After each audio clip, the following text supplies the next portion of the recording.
제38장 사도의 성역. 마띠아가 사도로 성임됨. 감람산에서 승천하시는 주님을 목격한 후 11사도는 기쁨에 가득 차고 경배하는 영으로 충만하여 예루살렘으로 돌아왔다. 그들은 항상 모이던 장소인 성전 안과 어떤 다락방에서 자주 주님의 어머니 마리아와 그녀의 아들들과 갈릴리에서 예수께 수종 들고 그 후 예루살렘과 갈보리까지 따라다닌 충실한 여인들을 포함한 다른 제자들과 함께 계속 기도드렸다. 마지막이며 숙명적인 유월절의 비극적인 사건으로 대부분 흩어졌던 제자들은 주님의 부활이란 위대한 사실로 인하여 새롭게 되고 강화된 신앙을 갖고 다시 모였다. 그리스도께서는 잠자는 자들의 첫 열매가 되시고 죽은 자들의 장자가 되셨으며 죽은 자들 가운데서 제일 먼저 살아나신 장자가 되셨다. 그들은 무덤이 주의 몸을 내어주지 않을 수 없었다는 것을 알았을 뿐 아니라 모든 사람의 죽음의 사슬을 끊을 방법이 마련된 것을 알았다. 주 예수의 부활 직후 무덤에서 잠자던 많은 의로운 자들이 부활하여 예루살렘에 와서 많은 사람들에게 나타났다. 죽은 자의 부활의 일반성은 곧 사도들의 주요한 가르침의 하나가 되었다. 사도들이 취한 첫 번째 공식 조치는 가룟 유다의 배반과 자살로 초래된 12사도 평의회의 결혼을 보충하는 것이었다. 그리스도의 승천과 오순절 사이에 어느 때에 11사도와 약 120명쯤 되는 다른 제자들이 함께 모여 마음을 같이하여 저녁 기도에 힘쓰고 있을 베드로가 모인 무리 앞에 그 문제를 제기하면서 유다의 배반이 예언된 것이라고 지적하며 시편 작자의 말을 인용하였다. 시편에 기록하였으되 그의 거처로 황폐하게 하시며 거기 거하는 자가 없게 하소서 하였고 또 일렀으되 그 직분을 타인이 취하게 하소서. 베드로는 사도 정원회의 결혼을 채울 필요성을 분명히 말했다. 그리고 그는 성스러운 사도의 직분에 성임될 사람에게 필요한 자격을 이렇게 규정하였다. 이러함으로 요한의 침례로부터 우리 가운데서 올리어 가신 날까지 주 예수께서 우리 가운데 출입하실 때에 항상 우리와 함께 다니던 사람 중에 하나를 세워 우리로 더불어 예수의 부활하심을 증거할 사람이 되게 하여야 하리라. 두 충실한 제자인 요셉 바사바와 마띠아가 11사도에 의하여 후보자로 추천되었다. 간절한 기도로 모인 많은 사람들은 주님이 이 두 사람 중에서 그 고귀한 직분에 성임되도록 어느 사람을 택하여 나를 알려주시도록 간구한 후 다음과 같이 하였다. 제비 뽑아 마띠아를 얻으니 저가 11사도의 수에 가입하니라. 이 절차는 모두 아주 중요하며 교훈적이다. 11사도는 자기에게 그리스도의 교회를 조직하고 발전시킬 책임이 지워졌고 자기들에게 권능이 주어졌음을 잘 알고 있었다. 또한 사도 평의회 곧 사도 정원회는 12명의 회원으로 제한되었으며 그들처럼 새로운 사도는 주 예수의 지상에서의 성역과 죽으심과 부활에 관하여 특별히 개인적으로 증거할 수 있어야 한다는 점을 충분히 인식하고 있었다. 마띠아의 선택은 초대 교회의 대회에서 이루어졌다. 그러나 후보자 지명은 사도들이 행하였으며 참석한 모든 사도는 이 지명에 대한 발언권을 갖고 있었던 것 같다. 마띠아를 뽑을 때 매우 인상적으로 행해진 회원의 만장일치 지지를 통하여 관리 여건을 뽑는 원칙은 몇 주 후 교회 회원에 의해 지지되고 사도들에 의하여 안수되어 특별한 임무를 위하여 성별된 성령과 지혜가 충만하여 칭찬 듣는 사람 7을 뽑을 때 따르게 되었다. 성령의 강림, 6월절 후 50일째가 되는 따라서 그리스도의 승천 후 약 9일 후인 오순절의 특별한 절기에 사도들은 다 같이 한 곳에 모여 그들의 관례적인 예배를 드리며 지시받은 대로 하늘로부터 특별한 권능을 받게 될 때까지 기다리고 있었다. 그들은 그날 약속된 불과 성령의 침례를 받게 되었다. 호련히 하늘로부터 급하고 강한 바람 같은 소리가 있어 저희 앉은 온 집에 가득하며 불의 혀같이 갈라지는 것이 저희에게 보여 각 사람 위에 임하여 있더니 저희가 다 성령의 충만함을 받고 성령이 말하게 하심을 따라 다른 방언으로 말하기를 시작하니라. 하늘로부터 급하고 강한 바람 같은 소리는 밖에서도 들려 많은 사람들이 그곳에 몰려왔다. 12사도 각자에게 부여된 육안으로 보이는 시연인 불의 혀같이 갈라지는 것을 집안에 있는 사람들은 보았으나 모여든 군중은 보지 못한 것 같았다. 사도들이 군중들에게 이야기하였으며 다른 방언으로 말하는 것을 듣는 큰 기적이 일어났다. 이제 많은 은사를 받은 사도들은 자기들이 받은 성령이 자기들에게 통변의 은사를 주었으므로 많은 방언으로 이야기하였다. 모인 사람들은 여러 곳의 여러 나라에서 온 사람이므로 그들의 언어도 각양각색이었다. 어떤 사람들은 놀라 다음과 같이 말하였다. 보라, 이 말하는 사람이 다 갈릴리 사람이 아니냐. 우리 각 사람의 난 곳 방언으로 듣게 되는 것이 어찌미뇨. 많은 사람들이 형제들의 초자연적인 능력에 대하여 감명을 받았으나 어떤 사람들은 그들이 술 취한 것이라고 조롱하였다. 이와 같은 지각 없는 말을 하게 하는 사탄의 사주의 예는 특히 모순과 경솔한 면을 보여준다. 독한 술은 아무에게도 지혜를 주지 않는다. 그것은 사람의 지각을 훔쳐가 바보로 만든다. 그러자 12사도의 회장인 베드로는 자신과 형제들을 대표하여 일어서서 이렇게 말하였다. 유대인들과 예루살렘에 사는 모든 사람들아, 이 일을 너희로 알게 할 것이니 내 말에 귀를 기울이라. 때가 제3신이 너희 생각과 같이 이 사람들이 취한 것이 아니라 특별히 축제일에는 제세시 즉 아침 9시경에 거행되는 회당에서의 아침 예배를 드릴 때까지 음식과 술을 입에 대지 않는 것이 유대인의 관습이었다. 베드로는 그의 영을 모든 사람에게 부어주시며 그곳에 있는 사람들이 목격한 바와 같은 기적이 일어나게 하시리라는 여호와의 약속을 표현한 옛 예언을 인용하였다. 그러자 베드로는 담대히 나사렛 예수를 이렇게 증거하였다. 이스라엘 사람들아, 이 말을 들으라. 너희도 아는 바에 하나님께서 나사렛 예수로 큰 권능과 기사와 표적을 너희 가운데서 베푸사 너희 앞에서 그를 증거하셨느니라. 그들을 심히 꾸짖으며 그들이 범한 무서운 죄를 상기시키며 그는 다음과 같이 계속 말했다. 그가 하나님의 정하신 뜻과 미리 아신 대로 내어준 바 되었거늘 너희가 법 없는 자들의 손을 빌어 못 박아 죽였으나 하나님께서 사망의 고통을 풀어 살리셨으니 이는 그가 사망에서 매여 있을 수 없었음이라. 그 영혼이 지옥에 버림당하지 않고 그 육체가 썩지 않을 것을 알고 기쁨에 넘쳐 노래한 시편 작가의 영감에 찬 노래를 인용하며 베드로는 이 경전의 말씀이 예수를 가리키는 것이라 말하며 담대히 이렇게 말하였다. 이 예수를 하나님이 살리신지라.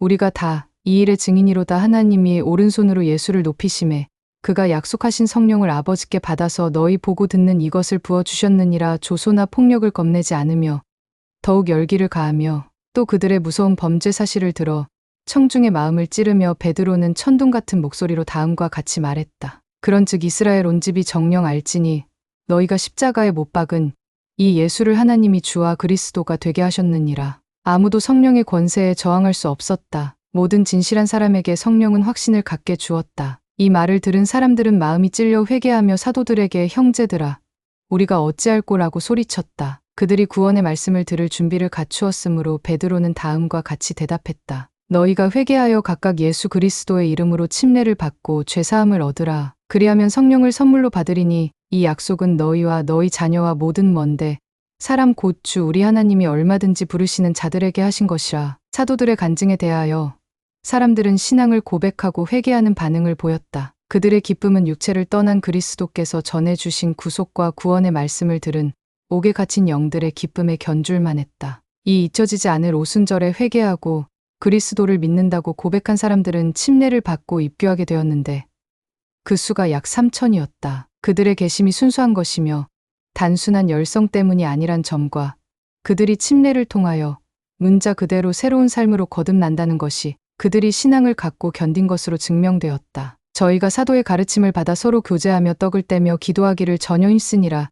당시 교회는 이 초기의 개심자들이 참으로 헌신적이고 많은 성령의 은사로 축복받았으므로 각기 자기들의 재산을 자진해서 처분하여 모든 것을 공유하였다. 그들에게는 주 예수 그리스도를 믿는 신앙이 세상의 부보다 더 값진 것이었다. 그들 가운데는 나의 것 또는 너의 것이라고 부를 것이 아무것도 없었으며 모든 것은 주 안에서 그들이 공유하는 것이었다. 기적과 표적이 사도들을 따랐으며 주께서 구원을 받는 사람을 날마다 더하게 하시니라.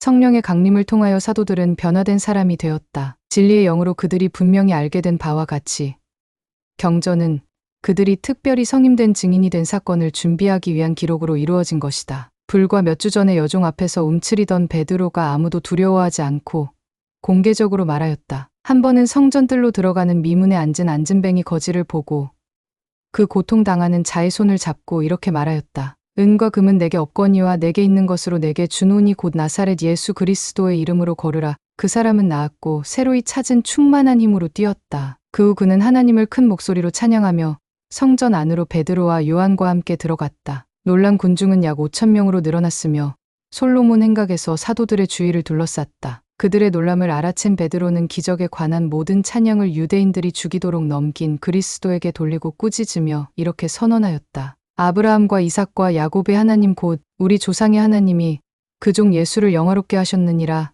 너희가 저를 넘겨주고 빌라도가 놓아 주기로 결안한 것을 너희가 그 앞에서 부인하였으니 너희가 거룩하고 의로운 자를 부인하고 도리어 살인한 사람을 놓아 주기를 구하여 생명의 주를 죽였도다. 그러나 하나님이 죽은 자 가운데서 살리셨으니 우리가 이 일의 증인이로라. 그들이 알지 못하였기 때문에 죄를 범한 것을 자비롭게 인정하며 그는 그들에게 회개하도록 권고하며 이렇게 소리쳤다. 그러므로 너희가 회개하고 돌이켜 너희 죄 없이 함을 받으라. 이같이 하면 유쾌하게 되는 날이 주 앞으로부터 이를 것이요 또 주께서 너희를 위하여 예정하신 그리스도 곧 예수를 보내시리니 하나님이 영원 전부터 거룩한 선지자의 입을 의탁하여 말씀하신 바 만유를 회복하실 때까지는 하늘이 마땅히 그를 받아두리라 말로 하는 고백만으로써 그들의 죄가 사해질 수 있다는 믿음을 갖게 하는 요소는 없었다. 그렇게 믿는다면 회개의 기간은 그들의 특권이었을 것이다. 베드로와 요한이 이렇게 간증하자 제사장들과 성전 맡은 자와 관리권을 쥔 사두개인들이 함께 저녁에 와서 다음날 재판을 받도록 그들을 감옥에 가두었다. 다음날 그들은 안나스와 가야바와 다른 관원들 앞에서 신문을 받았다. 이들은 그들에게 무슨 권능으로 즉 누구의 이름으로 그 앉은뱅이를 고쳤는가 하고 물었다. 베드로는 성령이 충만하여 이렇게 대답했다. 백성의 관원과 장로들아, 만일 병인에게 행한 착한 일에 대하여 이 사람이 어떻게 구원을 얻었느냐고 오늘 우리에게 질문하면 너희와 모든 이스라엘 백성들은 알라. 너희가 십자가에 못 박고 하나님이 죽은 자 가운데서 살리신 나사렛 예수 그리스도의 이름으로 이 사람이 건강하게 되어 너희 앞에 섰느니라. 이 예수는 너희 건축자들의 버린 돌로서 집 모퉁이의 머릿돌이 되었느니라. 다른 이로서는 구원을 얻을 수 없나니 천하 인간의 구원을 얻을 만한 다른 이름을 우리에게 주신 일이 없음이니라. 이 권력층의 사람들은 예수 그리스도를 십자가에 처형함으로써 좌절시키려 한 사업이 이제는 그전보다 더욱 세차게 퍼지는 것을 알고 간담이 서늘해졌다. 그들은 필사적으로 사도들에게 도무지 예수의 이름으로 말하지도 말고 가르치지도 말라고 명했다. 그러나 베드로와 요한은 담대히 다음과 같이 대답하였다. 하나님 앞에서 너희 말 듣는 것이 하나님 말씀 듣는 것보다 옳은가 판단하라. 이 도전적인 정당한 답변에 대하여 제사장들은 공개적으로 분통을 터뜨릴 수 없어 위협하는 것만으로 만족해야 했다. 교회는 놀랄 정도로 신속히 발전하였다. 믿고 주께로 나오는 자가 더 많으니 남녀의 큰 무리더라. 사도들의 성역을 통하여 나타난 병 고치는 은사가 참으로 풍성히 내려졌으므로 이전에 그리스도에게 모인 것처럼 이번에는 사도들에게 사람들이 모여 병든 자를 데려오며 악령에 사로잡힌 자를 데려왔으며 온 자는 모두 병 고침을 받았다. 믿는 자들의 신앙이 참으로 두터워 큰 거리에 나가 병든 사람들을 침상에 뉘어놓고 베드로가 지날 때에 혹 그 그림자라도 뉘게 덮일까 바랐다. 대제사장과 그의 오만한 사두개인 동료들은 사도들을 다시 체포하여 옥에 가두게 했다. 그러나 그날 밤 주의 천사가 옥문을 열고 갇힌 자들을 끌어내고 성전에 가서 그리스도에 대한 그들의 간증을 선포하라고 말해 주었다. 이 말을 듣고 사도들은 그렇게 하였으며 그렇게 하고 있을 때 그들을 재판하려고 사내들인 곧 공회가 소집되었다. 죄수들을 재판정에 불러오도록 명령을 받은 관속들이 돌아와 이렇게 말하였다. 우리가 보니 옥은 든든하게 잠기고 지킨 사람들이 문에 섰으되 문을 열고 본즉 그 안에는 한 사람도 없더이다. 판사들이 당황하여 앉아 있는데 한 사람이 와서 그들이 원하는 자들이 지금 성전 안에 서서 가르치고 있다고 알려주었다. 성전 맡은 자가 관속들과 함께 사도들을 세 번째 체포하였으나 사람들을 두려워하여 폭력을 쓰지 않았다. 대제사장이 죄수들을 신문하였다. 우리가 이 이름으로 사람을 가르치지 말라고 엄금하였으되 너희가 너희 교를 예루살렘에 가득하게 하니 이 사람의 피를 우리에게로 돌리고자 함이로다. 그런데 바로 이 관원들이 얼마 전 무서운 저주인 그 피를 우리와 우리 자손에게 돌릴지어다라고 민중들을 선동했던 것이다. 베드로와 다른 사도들은 높은 자들의 면전이라고 조금도 겁내지 않고 또 위협적인 말이나 행동에 두려워하지 않고 재판하려고 앉아있는 자들이 하나님의 아들의 살인자라고 정면으로 비난하여 대답하였다. 이 엄숙한 증언을 잘 생각해 보아야 한다. 사람보다 하나님을 순종하는 것이 마땅하니라. 너희가 나무에 달아 죽인 예수를 우리 조상의 하나님이 살리시고 이스라엘로 회개케 하사 죄사함을 얻게 하시려고 그를 오른손으로 높이사 임금과 구주를 삼으셨느니라. 우리는 이 일의 증인이요 하나님이 자기를 순종하는 사람들에게 주신 성령도 그러하니라. 주님의 간증을 받아들이지 아니하고 그들의 마음의 문을 닫고 잠그며 빗장을 지르기 위하여 대제사장과 서기관과 백성의 장로들은 이들을 어떻게 죽일 것인가에 대하여 함께 의논했다. 사리가 있는 공회 의원들 가운데 적어도 한 사람의 존경할 만한 예외자가 있었다. 바리새인이며 유명한 율법 선생이며 후에 개심과 선교 사업과 성스러운 성임을 통하여 사도 바울로 알려진 다소 사람 사울의 선생인 가말리엘이 공회에서 일어나 사도들을 밖에 내보내도록 지시한 후 그의 동료들이 마음에 품고 있는 불의에 대하여 동료들에게 경고하였다. 그는 거짓으로 하나님으로부터 보냄을 받았다 하는 사람들의 예를 말한 후 그들이 모두 그들의 선동 계획이 완전히 수치스러운 실패로 끝나는 슬픔을 당하였으며 그래서 만일 그들이 주장하는 것이 사람에게로부터 난 것이라면 그들은 망하고 말 것이라고 말하였다. 그러나 하고 냉철하고 학식이 풍부한 율법 선생은 이렇게 말했다. 만일 하나님께로서 났으면 너희가 저희를 무너뜨릴 수 없겠고 도리어 하나님을 대적하는 자가 될까 하노라. 가말리엘의 충고는 사도들의 목숨을 살리게 하는 데까지 일시 유효하였다. 그러나 공회는 정의와 정도에 반하여 죄수들에게 매질하였다. 그 후 예수의 이름으로 말하지 말라고 다시 한번 명하며 형제들을 놓아 주었다. 그들은 주의 이름 때문에 매를 맞고 모욕을 당한 것을 기뻐하며 나왔다. 그리고 그들은 날마다 성전과 집을 방문하며 예수가 그리스도라는 것을 담대히 가르쳤다. 교회에 들어오는 개심자는 평민에 한하지 않았다. 수많은 제사장들이 제자가 되어 예루살렘에 있는 제자의 수는 크게 늘어났다. 순교자 스데반과 그가 본 주님에 관한 시연, 교회의 공동 창고를 관리하도록 사도들의 손으로 성임된 믿을 만한 사람 7 중 첫째는 스데반이었다. 그는 신앙과 품행이 뛰어난 사람이었으며 그를 통하여 열심히 봉사하였고 교리에 대해 적극적인 입장을 취했으며 두려움을 갖지 않았다. 예루살렘에 회당을 갖고 있는 외국에 사는 유대인들이 스데반과 변론하게 되었는데 스데반이 지혜와 성령으로 말함에 당해낼 수가 없어 스데반을 이단과 하나님을 모독한다는 죄로 고소하도록 선동하였다. 그는 자기에 대하여 거짓 증언을 하도록 뇌물을 받은 사람들의 말 때문에 공회에 끌려왔다. 그리고 이 거짓 증인들은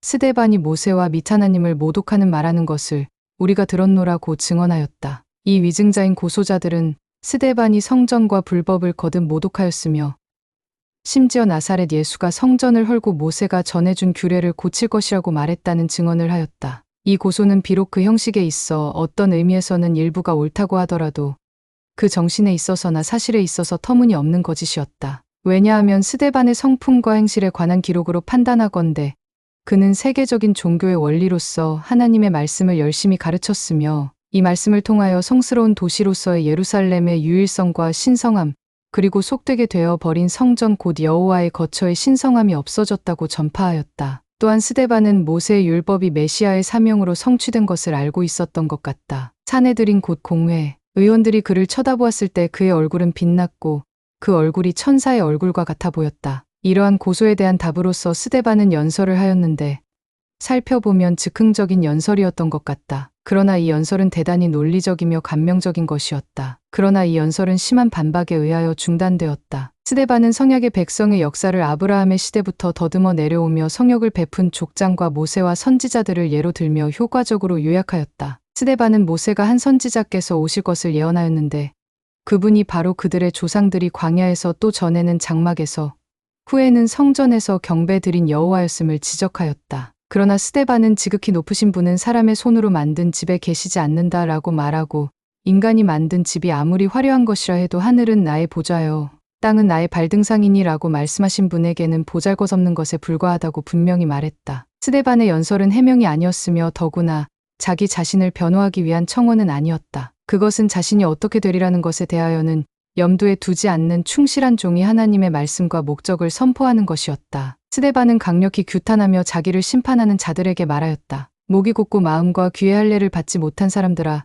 너희가 항상 성령을 거스려 너희 조상과 같이 너희도 하는도다. 이러한 직접적인 고소에 대하여 화가 난 사내들인 곧 공회 의원들은 이를 갈건을 스데반은 그들이 자기의 피를 흘리려 하는 것을 알았다. 그러나 성령이 충만하여 하늘을 우러러보며 황홀한 가운데 이렇게 부르짖었다. 보라, 하늘이 열리고 인자가 하나님 우편에 서신 것을 보노라. 이것은 신약에서 그리스도의 승천 후 시연이나 다른 방법으로 그리스도께서 인간의 눈에 첫 번째로 나타나신 것에 대한 기록이다. 제사장들은 크게 소리치며 자기들이 신성 모독적인 말로 여기려는 것을 듣지 않으려고 귀를 막았다. 그리고 일제히 죄수에게 뛰어가 성벽 밖으로 끌고 와 돌로 쳐 죽였다. 주님께 충성하며 그는 기도하였다. 주 예수여, 내 영혼을 받으시옵소서. 그리고 무릎을 꿇고 큰 소리로 외쳤다. 주여, 이 죄를 저들에게 돌리지 마옵소서. 이 말을 하고 자니라.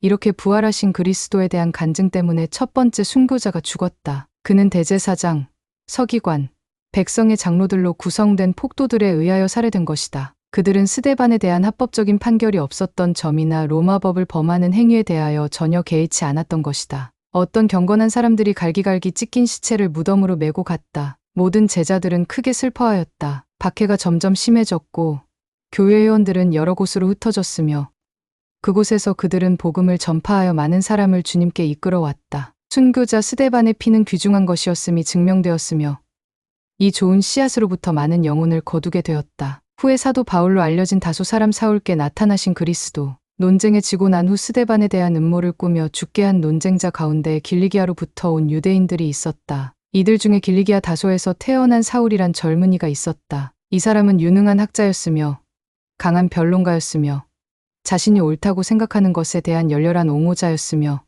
자기가 그르다고 생각하는 것에 대하여 정력적인 공격자였다. 다소에서 태어났지만 어려서 예루살렘에 보내어져 그곳에서 엄격한 바리새인과 열렬한 유대교의 지지자로 성장하였다. 그는 당시 가장 유명한 선생의 한 사람인 가말리엘 문화에서 율법을 공부하는 학생이었고 대제사장의 신임을 받았다. 그의 아버지 아마도 그 전에 선조가 로마 시민권을 획득하였기 때문에 사울은 나면서 그 직위의 상속자였다. 사울은 사도와 교회에 대한 맹렬한 반대자였으며 스데반을 처형한 무리에 공개적으로 가담함으로써 또한 거짓 증인들이 순교자를 돌로 치는 동안 그들의 옷을 보관함으로써 한패로 행동했다. 그는 교회를 파멸시키려고 집집마다 들어가서 그리스도를 믿는 혐의가 있는 남자나 여자를 가릴 것 없이 모두 다 끌어내어 감옥에 보내었다. 그가 큰 역할을 담당했던 박해로 말미암아 비록 사도들은 예루살렘에 남아 그들의 성욕을 계속했으나 그 밖의 제자들은 유대와 사마리아나 기타 다른 곳으로 흩어지게 되었다. 교회에 대항한 지역적인 활동에 만족하지 않고 사울이 주위 제자들을 대하여 여전히 위협과 살기가 등등하여 대제사장에게 가서 다메섹 여러 회당에 갈 공문을 청하니 이는 만일 그 돌을 좇는 사람을 만나면 물은 남녀하고 결박하여 예루살렘으로 잡아오려 함이라. 사울과 그의 수행원들이 다메섹에 가까이 갔을 때 경외심을 일으키는 사태의 발생으로 걸음을 멈추게 되었다. 한낮에 햇빛을 능가하는 빛이 갑자기 나타나 그 일행을 둘러 비추었기 때문에 그들은 두려워 땅에 엎드러졌다. 이 지상의 것이 아닌 영광 가운데 한 소리가 들렸는데 사울만 알아들을 수 있었다. 그는 히브리말로 사울아 사울아 내가 어찌하여 나를 핍박하느냐 하고 꾸짖는 소리를 들었다. 사울은 두려워하며 주여 니시오니이까 하고 물었다. 나는 내가 핍박하는 예수라 하는 대답은 사울의 가슴속 깊이 울렸다. 또한 핍박자의 상태에 대한 동정적인 배려와 그렇게 하는 것을 그만두어야 하기 때문에 이렇게 계속 말씀하셨다. 가시체를 뒷발질하기가 내게 고생이니라. 주와 그의 백성들에 대하여 적대 행위와 저기에 찬 큰 죄를 저질렀기 때문에 그의 영혼은 공포로 가득 찼으며 떨며 통회하는 가운데 주여 무엇을 하리이까 하고 물었다. 그랬더니 내가 일어나 성으로 들어가라 행할 것을 내게 이를 자가 있느니라 하는 주님의 대답을 듣게 되었다. 하늘의 빛의 광채가 사울의 눈을 멀게 했다. 그의 동료들이 그를 다메섹으로 이끌고 들어가서 집가라고 불리우는 거리에 있는 유다의 집에 갔다. 사울은 사흘 동안을 보지도 못하고 먹지도 못하고 마시지도 못하였다. 그 도시에 아나니아라는 신실한 제자가 살고 있었는데 주님이 그에게 사울을 찾아가서 그의 눈먼 것을 고치는 성역을 베풀도록 지시하시었다. 아나니아는 이 지시를 받고 놀라 사울은 악명 높은 성도들의 핍박자이며 모든 믿는 자를 체포하여 결박하려고 다메섹에 왔다는 사실을 감히 주님께 상기시키려 하였다. 그러나 주님은 이렇게 대답하셨다. 가라, 이 사람은 내 이름을 이방인과 임금들과 이스라엘 자손들 앞에 전하기 위하여 택한 나의 그릇이라. 그가 내 이름을 위하여 해를 얼마나 받아야 할 것을 내가 그에게 보이리라. 아나니아는 가서 회개한 고난자 사울에게 안수하여 형제 사울아 주 곧 내가 오는 길에서 나타나시던 예수께서 나를 보내어 너로 다시 보게 하시고 성령으로 충만하게 하신다 하고 말하였다. 시력 장애는 제거되었다. 사울의 눈에서 비늘 같은 것이 벗어져 다시 보게 되었다. 지체하거나 머뭇거림이 없이 사울은 침례를 받았다. 다메섹에 있는 제자들과 함께 음식을 먹고 강건하여 지자 곧 예수가 하나님의 아들이심을 전파하여 회당에서 가르치기 시작하였다. 사울이 예루살렘에 돌아오자 그를 격렬한 핍박자로 알고 있었던 제자들은 그의 진심을 의심하여 그의 제자됨을 믿지 아니하였다. 그러나 바나바는 사울을 사도들에게 데리고 가서 그의 기적적인 개종과 하나님의 말씀을 전파함에 있어 보여준 그의 대담성을 그들에게 증언하였다. 사울은 동료로 받아들여졌고 후에 사도들의 손으로 안수받았다. 그의 히브리 이름인 사울은 라틴어인 파울러스, 즉 바울로 바뀌었다. 복음을 이방인에게 전파하라는 그의 임무에 비추어 보건대 로마 이름을 사용하는 것이 유리하였을 것이며 특히 그가 로마 시민권을 갖고 있었기 때문에 더욱 그러했을 것이다. 따라서 그는 로마 시민권을 가진 자에게 부수되는 여러 가지 특권과 면책을 주장할 수 있었다. 현재 우리의 목적은 이렇게 단호하게 또 기적적으로 성역을 베풀도록 부름을 받은 이 사람의 전도에 대한 윤곽만이라도 잡아보려는 것이 아니다. 그리스도께서 개인적으로 그에게 나타나셨다는 사실이 현재 우리가 살펴보고자 하는 유일한 대상인 것이다. 예루살렘에 있을 때 바울은 특별한 지시를 주시는 주 예수님의 시연을 받는 축복을 받았다. 바울 자신의 간증은 다음과 같다. 후에 내가 예루살렘으로 돌아와서 성전에서 기도할 때에 비몽사몽간에 봄에 주께서 내게 말씀하시되 속히 예루살렘에서 나가라. 저희는 내가 내게 대하여 증거하는 말을 듣지 아니하리라. 사람들이 자기를 거부하는 이유를 설명함에 있어 바울은 자신의 사악한 과거를 이렇게 고백하였다. 주여, 내가 주 믿는 사람들을 가두고 또 각 회당에서 때리고 또 주의 증인 스데반의 피를 흘릴 적에 내가 곁에 서서 찬송하고 그 죽이는 사람들의 옷을 지킨 줄 저희도 아나이다. 이 말에 대하여 주님은 떠나가라. 내가 너를 멀리 이방인에게로 보내리라고 말씀하셨다. 또 한 번은 로마성에서 죄수로 잡혀 누워있을 때 밤에 주님은 그의 곁에 서셔서 이렇게 말씀하셨다. 담대하라. 내가 예루살렘에서 나의 일을 증거한 것 같이 로마에서도 증거하여야 하리라. 바울이 부활하신 그리스도를 보았다는 개인적인 증언은 분명하며 명확하다. 고린도에 있는 성도들에게 편지하는 가운데 다음과 같이 부활하신 주님의 나타나심을 열거하면서 자기 자신의 간증도 포함시켰다. 내가 받은 것을 먼저 너희에게 전하였노니 이는 성경대로 그리스도께서 우리 죄를 위하여 죽으시고 장사 지낸 바 되었다가 성경대로 사흘 만에 다시 살아나사 게바에게 보이시고 후에 12 제자에게와 그 후에 500여 형제에게 일시에 보이셨나니 그 중에 지금까지 태반이나 살아있고 어떤 이는 잠들었으며 그 후에 야고보에게 보이셨으며 그 후에 모든 사도에게와 맨 나중에 만삭되지 못하여 난 자 같은 내게도 보이셨느니라. 나는 사도 중에 지극히 작은 자라. 내가 하나님의 교회를 핍박하였으므로 사도라 칭함을 받기에 감당치 못할 자로다. 사도들의 성역의 종결, 요한을 통한 계시. 사도들의 성역 기간은 주님의 승천 때로부터 약 6070년간 되는 1세기 말경까지 계속되었다. 이 기간 중 교회는 번성과 쇠퇴를 모두 경험하였다. 처음에는 기적이라고까지는 볼 수 없지만 굉장하게 회원이 증가하고 영향력이 커졌다. 사도들과 그들의 지도 아래 성역하는 각종 직위에 있는 목자들이 하나님의 말씀, 전파에 참으로 효과적으로 노력하여 바울은 주님의 승천 후 약 30년 뒤에 쓴 편지에서 복음이 모든 나라에 전파되었다고 확언하였는데 바울의 말을 빌리면 천하 만민에게 전파되었다고 하였다. 성령을 통하여 그리스도는 지상에 있는 그의 교회의 일을 직접 계속 다스리셨다. 또한 그의 인간 대표인 사도들은 여행하고 가르치며 병든 자를 고치고 악령을 꾸짖고 죽은 자를 다시 살리었다. 바울에게 나타나심과 반모섬에서 요한에게 계시하신 것 사이에 그리스도께서 인간에게 직접 나타나셨다는 기록이 없다. 전설은 요한이 하나님의 말씀과 예수의 증거를 인하여 그곳에 추방되었다는 말을 확인해 준다. 요한은 지금은 계시록으로 알려져 있는데 자기가 쓴 것은 예수 그리스도의 계시라.